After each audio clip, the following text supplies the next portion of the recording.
جزيرة الموز في الأقصر. بالنسبة للمواصلات لجزيرة الموز، المواصلة الوحيدة ليها اللي انت لازم تركب مركب.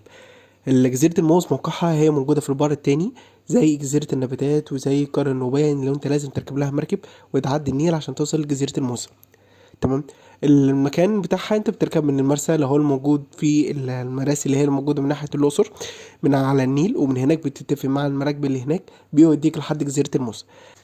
طبعا انت اول ما بتوصل هناك بينزلوا لك اول حاجه بيكون ليك موز انت طبعا بده هناك، ده بيكون مجانا.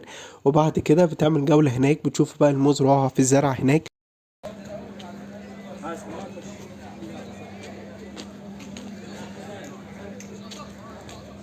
أجمد مشرف سياحي تطلع معاه رحلة الباشا إسلام زايد. أجمد مشرف سياحي تطلع معاه رحلة الباشا إسلام زايد. اخويا وحبيبي عبد الرحمن.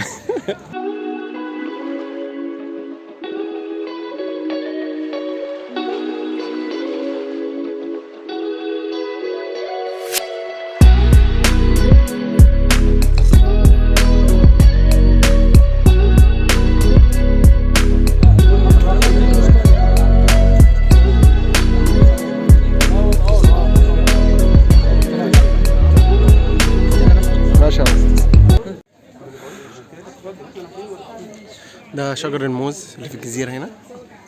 في محل بتاع عصير قصب، بيقولك القصب اللي هناك أحلى عصير قصب ممكن تشربه في حياتك.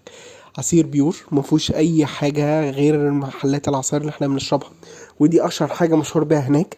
بالإضافة لكده هيكون في حديقة حيوان صغيرة بتصور فيها المكان هناك. طبعا أنا صورت لكم الحاجات دي كلها في الفيديو، وأتمنى بإذن كده الفيديو يعجبكم، ومتنسوش طبعا اللايك والشير للفيديو، وتتابعوا عروض رحلات إسلام زايد سواء كانت على اليوتيوب أو الفيسبوك. واسيبكم دلوقتي مع الفيديو، واتمنى باذن الله كده عجبكم على خير. شكرا جدا لكم.